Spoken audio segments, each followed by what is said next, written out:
नमस्कार गीतांजली, तुझं सर्व काहीमध्ये खूप खूप स्वागत आहे. Thank you so much ma'am, thank you.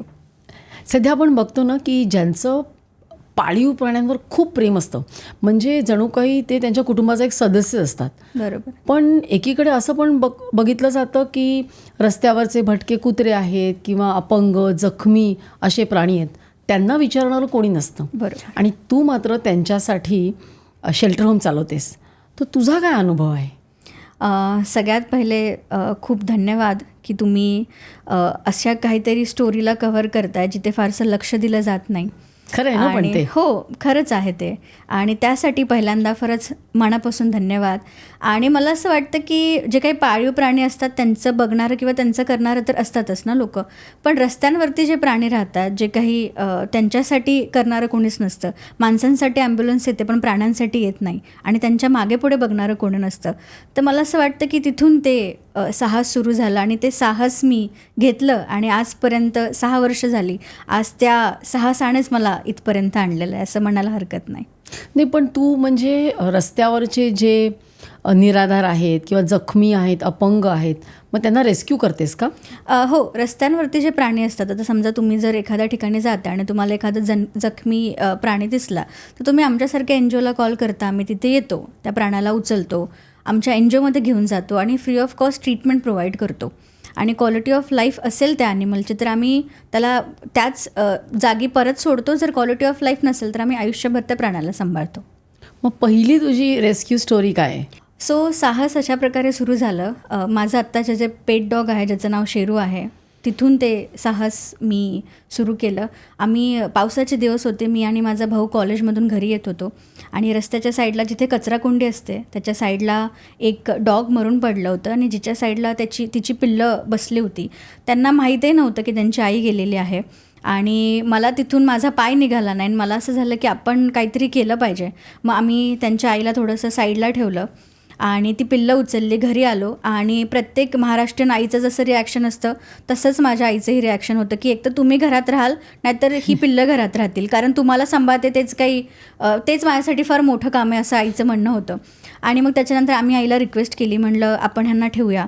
काही पिल्लांना मी भावाच्या मित्रांना दिलं, आणि एकाला आम्ही घरी ठेवलं. मी आणि माझा भाऊ जसं लहान लेकराला आपण सांभाळतो ना लहान असल्यानंतर, तसं सांभाळलं. काही रात्रभर तो जागायचा, कधी मी जागायचे. आणि मग 4-5 दिवसानंतर आईचं असं झालं की हा आपल्यासोबत राहतो आहे, आणि नाऊ आता आमच्यापेक्षा जास्त त्याला सांभाळलं जातं. आणि मग जेव्हा मी शेरूकडे बघायचे त्याच्यानंतर, तेव्हा जास्तीत जास्त माझं लक्ष जायला गेलं, आणि मी हा विचार केला की आपण एका प्राण्याला तर वाचवलं, पण असे बरेचसे शेरू आहेत ज्यांच्यासाठी ना कुठली ॲम्ब्युलन्स येते, ना वेळेवरती त्याला उपचार मिळतो. अशा प्राण्यांचं काय होत असेल?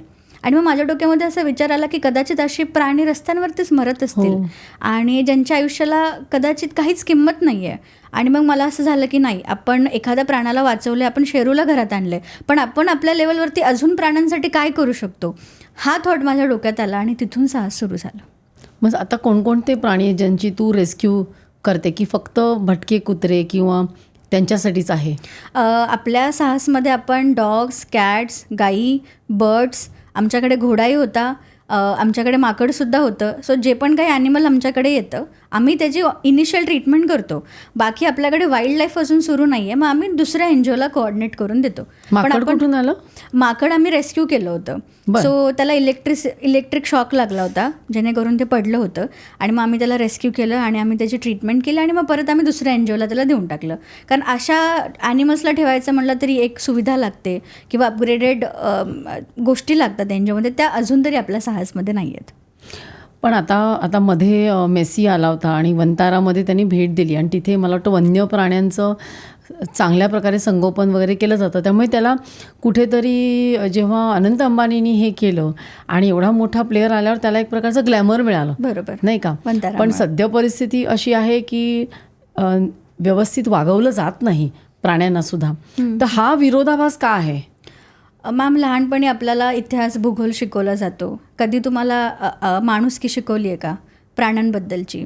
लहानपणापासून आपण ऐकत आलो की त्याला हात नको लावू, चावतो तो, किंवा कुत्रं दिसलं की दगड मारायचा. हे लहानपणापासून आपल्या सबकॉन्शियस माइंडमध्ये फिट झालेलं आहे, की कुत्रा चावला की रेबीज होतो. कुत्र्याला हात जरी स्पर्श जरी केला तरी रेबीज होतो, जो गैरसमज आहे, असं नाही आहे. 100पैकी एका ॲनिमलमध्ये रेबीज असतो आणि रेबीजची पण सिम्पटम्स आहेत.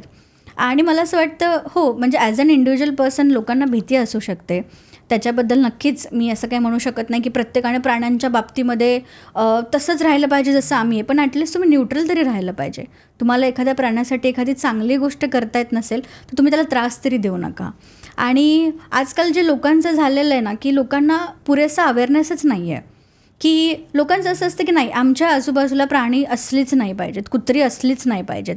मग त्यांना कुठे नेऊन सोडलं पाहिजे, काय केलं पाहिजे अशा प्राण्यांचं. सो मला असं वाटतं लॅक ऑफ अवेअरनेस म्हणू शकता तुम्ही, ज्याच्यामुळे लोकांच्या मनात हेट्रेड आहे, कारण लहानपणापासून आपल्याला ते शिकवलेलंच गेलेलं नाही आहे. ही क्लिप शेवटपर्यंत बघितल्याबद्दल खूप खूप धन्यवाद. संपूर्ण एपिसोड बघण्यासाठी खाली दिलेल्या लिंकवर क्लिक करा आणि सर्व काही चॅनलला सबस्क्राईब करायला विसरू नका.